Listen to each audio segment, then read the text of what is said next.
Stage Pass, Institute of Gaming. For more details, contact 7093965965965.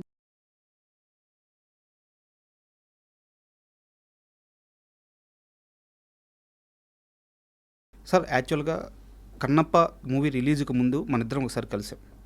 So మిమ్మల్ని 1 to 1 నేను కొన్ని questions అడిగాను, కొంచెం బయటలు తీసుకున్నాను, వచ్చేసాను. సో ఇంత షార్ట్ టైంలో మళ్ళీ మిమ్మల్ని ఇంటర్వ్యూ చేయడానికి కారణం ఏంటంటే కన్నప్ప సక్సెస్ మీట్లో మీరు ఒక మాట మాట్లాడారు. బిగ్ బాస్ 2లో నేను విన్నర్ అయిన తర్వాత బయటికి నేను వెళ్తే కౌశల్ నీ కోసం నిర్మాతలు డైరెక్టర్లు చాలామంది వెయిట్ చేస్తున్నారు, బయటికి వెళ్తే నువ్వు చాలా బిజీ అయిపోతావు అని చెప్పి నాని గారు కూడా అన్నారు. సో నేను ఆ మాటను నమ్మి చాలా హోప్స్తో బయటకు వచ్చాను. బయటకు వచ్చి చూస్తే కొన్ని లక్షల మంది రోడ్ల మీద మీకోసం ఎక్కడ పడితే అక్కడ, మీరు ఎక్కడికి వస్తుంటే అక్కడ. సో అది నిజం కూడా, ఆ క్రేజ్ కానీ మీకు రావాల్సిన అవకాశాలు నిజంగా వచ్చి ఉండాల్సింది, బట్ రాలేదు. మొన్న మీరు ఆ మాటను ప్రస్తావించారు. సో చాలా బాధ వేసిందని. సార్ ఇక్కడ అంటే క్వశ్చన్ కొంచెం లెంత్గా ఉండొచ్చు, బట్ అడుగుతున్నాను. కౌశల్ని అభిమానించే కొన్ని లక్షల మందికి ఈరోజు ఒక డౌట్ ఉంది. కౌశల్ ఎందుకు ఇంకా పెద్ద సినిమాల్లో ఎక్కువ రోల్స్ చేయట్లేదు, ఎక్కువగా ఎందుకు స్క్రీన్ మీద కనిపించట్లేదు అని చెప్పి వాళ్ళందరికీ ఒక డౌట్ ఉంటుంది. సో ఇక్కడ మిమ్మల్ని తప్పుగా అనుకునే అవకాశం కూడా ఉంది. నిజంగా కౌశల్ సీరియస్గా ట్రై చేయట్లేదా? ఇండస్ట్రీ కౌశల్ని పట్టించుకోవట్లేదా? అసలు 2018 నుంచి 2025 వరకు మీరు ప్రయత్నాలు ఏ విధంగా చేశారు అవకాశాల కోసం? నాకు అది కాస్త డీటెయిలింగ్గా కావాలి సార్. అంటే మీ దృష్టిలో సక్సెస్ అంటే ఏంటి అసలు యాక్చువల్గా? అంటే సినిమాలు ఒక్కటే సక్సెసా? లేదు, ఎక్కడైనా బిజీగా ఉండడం, లైఫ్ ముందుకెళ్ళడం, ఒక పనిలో మనం సక్సెస్ అవ్వడం, సో మనం అనుకున్న సాధించడం సక్సెస్.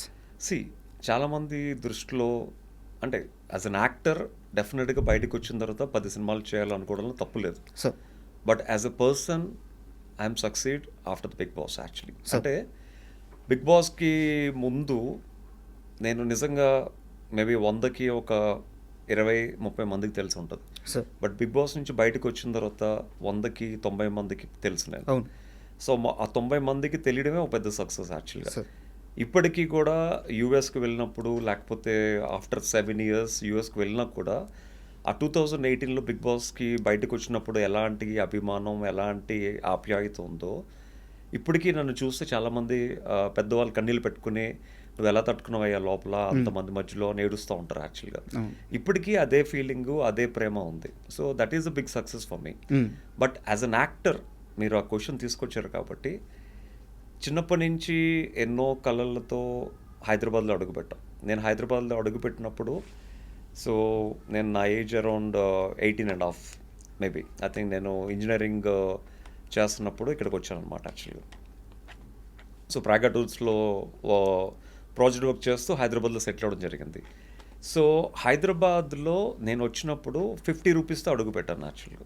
ఐ రిమెంబర్ యాక్చువల్గా మేము వైజాగ్ నుంచి హైదరాబాద్ షిఫ్ట్ అవుతున్నప్పుడు నేను, మా మదర్, మా ఫాదర్ వస్తుంటే సూట్ కేస్ పెట్టి కిందన బయట డోర్ దగ్గర మా సిస్టర్ వాళ్ళకి సెండ్ ఆఫ్ బాయ్ చెప్పి వస్తున్నప్పటికీ మా సూట్ కేసులన్నీ ఎవరో తీసుకెళ్ళిపోయారు యాక్చువల్ ట్రైన్లో. మేము మళ్ళీ బ్యాగ్కి వచ్చి చూసుకున్నప్పటికీ సూట్ కేసులు లేవు. ఆ సూట్ కేసులో మాకు హైదరాబాద్ రావడానికి కావాల్సిన డబ్బు, మా మదర్ నగలన్నీ అందులో ఉన్నాయి. ఎప్పుడైతే సూట్ కేసులు 3 సూట్ కేసులు మాయమైపోయాయి వచ్చినప్పటికీ, వాళ్ళకి బాయ్ చెప్పి వచ్చినప్పటికీ సూట్ కేసులు లేవు. మేము రన్నింగ్ ట్రైన్ నుంచి 3 దూకాల్సి వచ్చిందనమాట. అంటే ఏమీ లేకుండా హైదరాబాద్లో ఏం చేస్తామని చెప్పి రన్నింగ్ ట్రైన్లోంచి మా మదరు, మా ఫాదరు, నేను 3 దూకేసి మళ్ళీ పోలీస్ కంప్లైంట్ ఇచ్చి చాలా రోజులు వెయిట్ చేస్తాం. బట్ సూట్ కేసులు దొరకలేదు. దాంతో మేము హైదరాబాద్ వెళ్ళడానికి దాచుకున్న డబ్బు, మా మదర్కి ఉన్న కొంచెం కొద్దిపాటి నగలు అన్నీ పోయాయి అన్నమాట.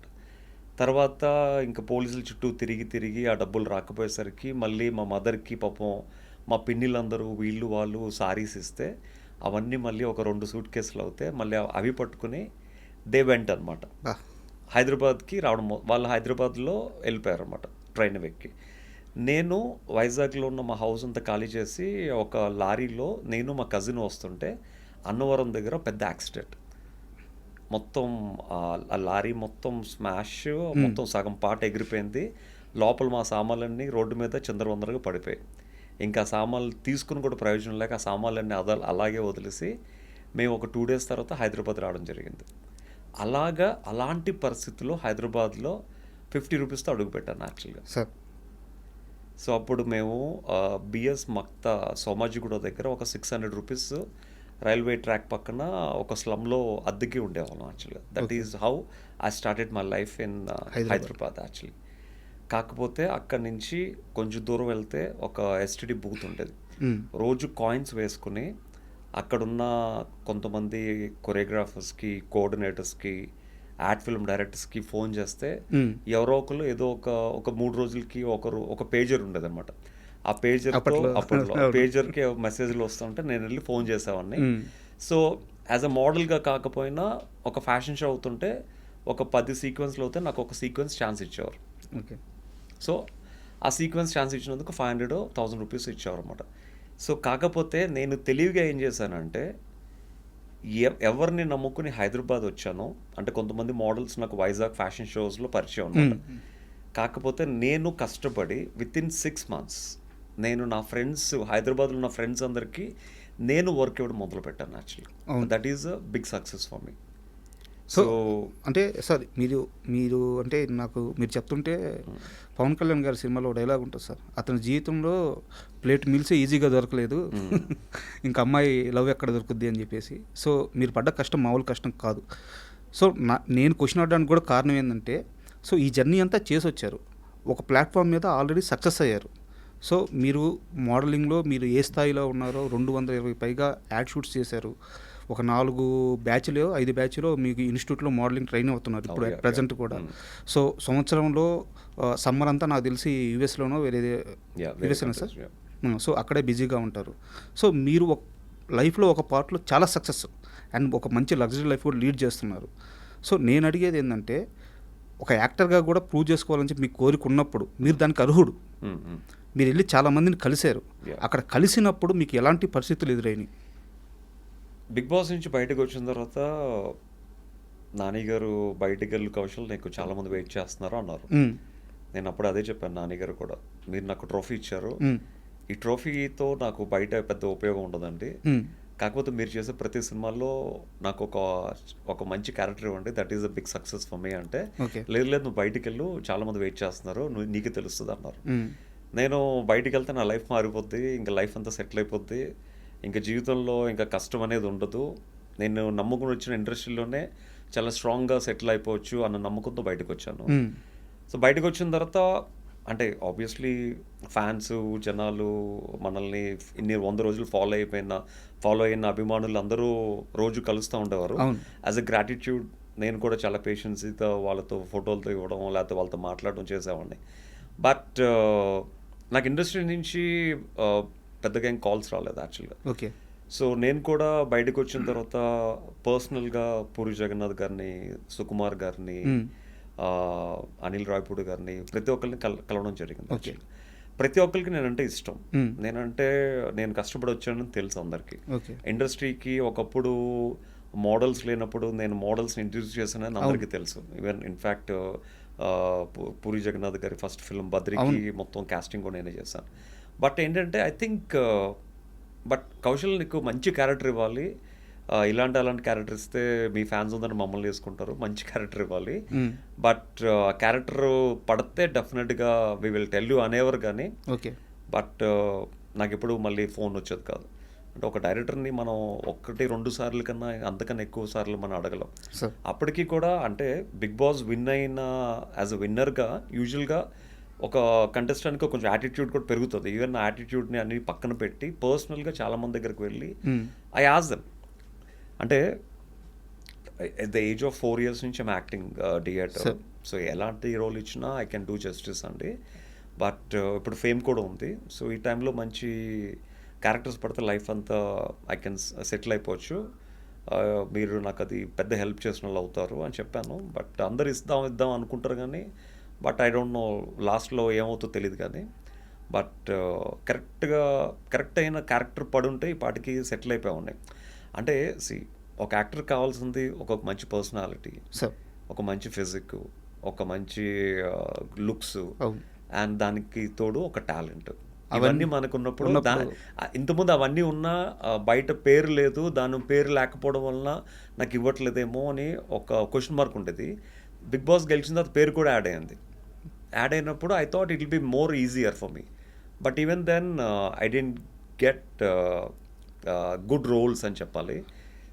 సార్ అంటే ఈ ఇంటర్వ్యూతో నేను కౌశల్కి చేసే ఫేవర్ కానీ కౌశల్కి వచ్చే లాభం కానీ ఏముండదు. కౌశల్ కొత్తగా ఏం నిరూపించుకోవాల్సిన అవసరం లేదు. బట్ నేను ఈ పాయింట్ మీద ఎందుకు ఇంత పర్టికులర్గా అడుగుతున్నానంటే ఇండస్ట్రీ ఎలా ఉంటుందో కొత్త వాళ్ళకి తెలియాలి. అవును, ఇండస్ట్రీ చాలా టఫ్. వచ్చే వాళ్ళకి తెలియాలి. ఈ రోజు రాత్రి బస్సు ఎక్కి వచ్చేస్తే రేపు ఉదయాన్నే షూటింగ్ మనకి షాట్ పెడతారు, కెమెరాలో కనిపిస్తాము. సో అంత ఈజీ కాదు. ఇక్కడ అన్ని అర్హతలు ఉన్న వాళ్ళకు కూడా అదృష్టం కలిసి రాకపోతే ఎంత కష్టంగా ఉంటుందో చెప్పడానికే నేను పర్టికులర్గా ఈ క్వశ్చన్స్ అడుగుతుంది. సో మీకు ఈరోజు పెద్ద నష్టమేం లేదు, ఎందుకంటే మీరు లైఫ్లో ఆల్రెడీ అచీవ్ అయిపోయారు. మీ కుటుంబానికి ఏం కావాలో మీరు సంపాదించేశారు. మీ పిల్లల్ని ఎక్కడ ఏ స్థాయిలో చదివించాలో ఆ స్థాయిలో చదివిస్తున్నారు. మీకు ఒక లగ్జరీ లైఫ్ లీడ్ చేస్తున్నారు.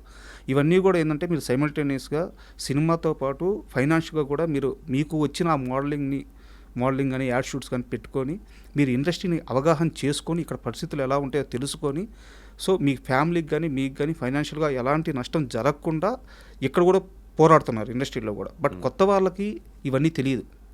సో ఇండస్ట్రీని నమ్ముకొని వచ్చేస్తే ఎన్ని కష్టాలు పడాల్సి వస్తుంది అని చెప్పి అడగడానికి ఈ క్వశ్చన్. అండ్ కన్నప్ప విషయానికి వస్తే సార్, అంటే మీరు ఇండస్ట్రీ అని చెప్తున్నారు కాబట్టి ఇండస్ట్రీలో మీరు చూసే టెక్నీషియన్స్ కానీ లేకపోతే మేకప్ ఆర్టిస్టులు కానీ లేకపోతే లైట్ మ్యాన్స్ కానీ మొత్తం ఇండస్ట్రీలో పనిచేసే ప్రతి ఒక్కరు 24 క్రాఫ్ట్స్లో పనిచేసే ప్రతి ఒక్కరు ఇండస్ట్రీకి ఒక యాక్టర్ అవుదానే వస్తారు. యాక్టర్ అవ్వలేక పొట్ట కూటి కోసం వాళ్ళు డిఫరెంట్ ప్రొఫెషన్స్లో సెట్ అయిపోతారు. బికాజ్ నేను చాలా ఆల్మోస్ట్ 98 నుంచి ఐఎమ్ వర్కింగ్ ఇన్ ఇండస్ట్రీ, చాలా సినిమాలు చేశాను కాబట్టి నాతో మేకప్ చేసిన ప్రతి ఒక్కరిని నాకు అదొక ఇదనమాట. మీరు హైదరాబాద్ ఎప్పుడు వచ్చారు, ఎందుకు వచ్చారు, ఏం అవుదాని వచ్చారు అడగడం అలవాటు. అందులో 99.9% అందరూ యాక్టర్ అవుదాని వచ్చారు. కాకపోతే ఛాన్సులు దొరక్క కొంతమంది జూనియర్ ఆర్టిస్టులు సెటిల్ అయిపోతారు, కొంతమంది టెక్నీషియన్స్గా సెట్ అయిపోతారు, కొంతమంది డైరెక్షన్ డిపార్ట్మెంట్లో సెట్ అవుతారు. బట్ ప్రతి ఒక్కడేమో టు బికమ్ అన్ యాక్టర్. కాకపోతే వాళ్ళని విధి ప్రకారం డిఫరెంట్ ప్రొఫెషన్స్కి లీడ్ చేస్తూ ఉంటారు అన్నమాట. అండ్ మీరు మాట్లాడిన తర్వాత స్టేజ్ మీద మాట్లాడిన తర్వాత నేను ఒక నెగిటివ్ సైడ్ కూడా తీసుకున్నాను సార్. కౌశల్ ఇలా చెప్తున్నాడు, కౌశల్ ప్రయత్నంలో కానీ సెట్స్లో కౌశల్ ఉండే విధానంలో కానీ ఏమన్నా సమస్య ఉందా, సో దానివల్ల ఏమన్నా కౌశల్కి అవకాశాలు రావట్లేదా అని చెప్పి నేను బ్యాక్గ్రౌండ్ చెక్ కూడా చేశాను. ఓకే, మీ Kannappa movie co director okay Srinivas Reddy గారు కదా. అవునవును. సో నేను ఆయనతో మాట్లాడాను. ఓకే, ఆయనతో మాట్లాడితే కౌశల్ సెట్స్లో ఎలా ఉంటారు, తన బిహేవియర్ ఎలా ఉంటుందంటే ఇంటర్వ్యూ ముందు ఇన్ని బ్యాక్గ్రౌండ్ చెక్లు ఉంటాయి నాకు తెలియదు యాక్చువల్గా. ఆయనైతే మీ గురించి మాట్లాడుతూ డైరెక్టర్స్, ప్రొడ్యూసర్స్, యాక్టర్ ఆయన. సో కన్నప్పలో మీరు 60 days 70 days షూట్ చేసి కన్నప్ప కోసం, బట్ మీకు షార్ట్స్ కానీ మొత్తం మీరు పాల్గొంది 35 days చెప్పాడు ఆయన. సో అందరు ఆర్టిస్టులు లేట్ అవుతుంటే మీరే అందరిని తీసుకెళ్ళిపోయేవాళ్ళంట, అందరినీ మీరే తొందర పెట్టేవాళ్ళంట, ఎక్కడెక్కడ ప్రొడ్యూసర్కి కానీ డైరెక్టర్కి కానీ ఫేవర్ చేయాలో అక్కడ చేసేవాళ్ళంట. కౌశల్ మీకు ఒక మోడల్గా, ఒక యాక్టర్గా చాలా రిచ్ లుక్లో మీకు అట్లా కనిపిస్తారు, కానీ షూటింగ్లో ఉన్నప్పుడు కౌశల్ పడే కష్టం కానీ, అంటే తనకి అవసరం లేకపోయినా ఆ షాట్ త్వరగా అయిపోవడానికి, ఆ రోజు షూట్ బాగా రావడానికి తను ఏం చేయాలంటే అది చేసేస్తాడు. కావాలంటే ఒంటికి మట్టి కూడా పూసుకుంటాడు. అది కౌశల్ అని చెప్పి ఆయన చెప్పాడు అనమాట. సో అంటే ఒక బిహేవియర్ ప్రాబ్లం కూడా లేదు మీకు. సో సెట్స్లో తెలుస్తుంది, అవును, అందుకే నేను బ్యాక్గ్రౌండ్ చెక్ కూడా చేసింది. సో మీరు ఖచ్చితంగా డిజర్వ్ అనిపించి నేను ఈ అవకాశాల గురించి ఎంతసేపు మాట్లాడాను. సో ఈ ప్రాసెస్లో మిమ్మల్ని ఏమైనా హర్ట్ చేస్తుంటే సారీ. No nothing. యాక్చువల్లీ మీరు చేయాల్సిన చెక్ మీరు చేశారు కాబట్టి, అంటే కష్టంలోంచి వచ్చిన ప్రతి వ్యక్తికి ఒక షూటింగ్ అవుతున్నప్పుడు ఒక ప్రొడ్యూసర్ కష్టం చూస్తాడు, ఒక డైరెక్టర్ కష్టం చూస్తాడు, ఒక టెక్నీషియన్ కష్టం చూస్తాడు, ఒక లైట్ మ్యాన్ ఒక 10 kilometers లైట్లు మోసుకెళ్తున్నప్పుడు ఆ కష్టాన్ని చూస్తాడు. అవును, కష్టపడే వాళ్ళకే పక్కనోడు కష్టం తెలుస్తుంది యాక్చువల్లీ. సో మాకేంటంటే న్యూజిలాండ్లో వెహికల్స్కి డ్రైవర్స్ ఉంటారు. అక్కడ లోకల్ పంజాబీస్తో డ్రైవ్ చేయించేవారు. ఆ పంజాబీస్కి per hour $20 ఎంత ఇచ్చేవారు అనమాట. సో కొన్నిసార్లు వాళ్ళు ఏంటంటే డ్రైవర్ షార్టేజ్ ఉండి కార్లు ఎక్కువ ఉండేవి, డ్రైవర్లు ఉండేవారు కాదు. అప్పుడు నేనే ఒక కారు కీస్ తీసుకుని చెప్పారు సార్, చెప్పారు మా ఆర్టిస్టులందరినీ ఒక 5 కార్ని ఎక్కించుకుని నేను ఒక 1.5 hour తీసుకెళ్తే ఒక లొకేషన్ వచ్చేది కొండల మధ్యలో.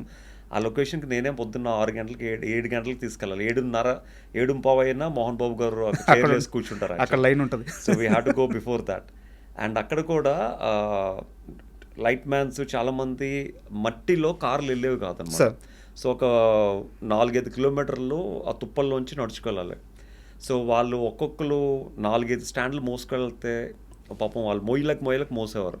సో ఆర్టిస్టులు అనే నాకు ఫీలింగ్ లేకుండా నేను కూడా వెళ్ళి ఒక 2 స్టాండ్లు పట్టుకుని నేను కూడా వాళ్ళతో నడుచుకుని మోసుకుంటూ వెళ్ళేవాడు అనమాట.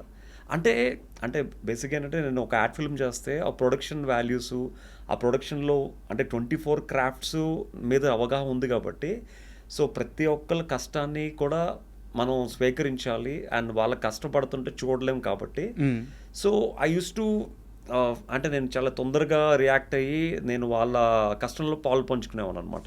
అంటే అట్లీస్ట్ వాళ్ళు కొంచెం రిలీఫ్ రావడానికి. అంటే పడిన కష్టం ఎక్కడికి పోదు సార్. అదే ఈరోజు ఏదో ఒక రూపంలో 10 మందికి అయితే మీరు చేసిన సాయం కానీ మంచి కానీ మీ బిహేవియర్ కానీ ఈరోజు తెలుస్తుంది కదా. సో ఆ పడిన కష్టం కానీ మనలో ఉండే మంచితనం కానీ ఎక్కడికి పోదు.